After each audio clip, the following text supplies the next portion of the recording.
Okay guys, today is gagawa tayo ng raspberry cake. Ayan, so nag-bake na ako ng chiffon, chocolate chiffon. Ayan, so iti-dressing na natin siya ng chocolate coating. Ayan, i-coat natin siya ng chocolate. And then, lalagyan natin ng raspberry. Okay, umpisan natin. So, ito na yung ginawa kong cake. Ayan, makikita nyo medyo nasunog pa. Pero don't worry at tatanggalin ko yan. At ito na yung ating raspberry. Ayan. Frozen lang yung binili ko. Tapos pinakuluan ko at ginawa kong ganyan. Nilagyan ko ng sugar. And then itong ating chocolate is butter. Ayan, 2 bar to ng chocolate at nilagyan ko ng butter. Ayan, bali tinunaw ko sa kumukulong tubig. Ayan, yung nakapatong, pinasingawan, ganun. Okay, ayan, i-dressing na natin. So, ito na guys, yung ating chocolate cake. Ayan, so hihiwain natin sa gitna para ilagay natin yung ating fillings na raspberry. Ayan, so hatiin ko na sa gitna. Ayan, ganyan lang yung paghati ko. Ayan, gamit ng ating bread knife. Ayan. So, dahan-dahan lang. Siguro hindi ko na lang tatanggalin tong coating. Yeah, siya na lang yung ipapailalim ko. Matatakpan naman siya ng ating coating na chocolate. So, pwede na siguro.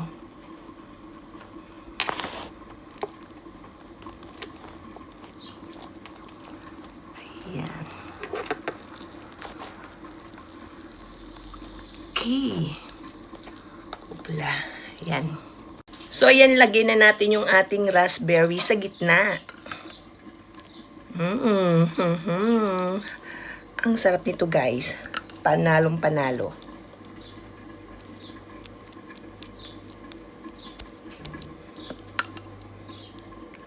Ayan. Okay. So, ayan na. Lagyan na natin ng raspberry. So, ipatong na natin yung So, ayan, nalagyan na natin ng fillings yung ating cake. Ayan, so ilagay na naman natin yung toppings niya na chocolate. Ayan, ito yung minelt kong butter and chocolate. Ayan, 2 bar na chocolate and half, mga 40 grams ng butter. At nilagyan ko lang ng konting asukal dahil matamis na itong ating chocolate. Dark chocolate yung gamit ko, guys. Ayan.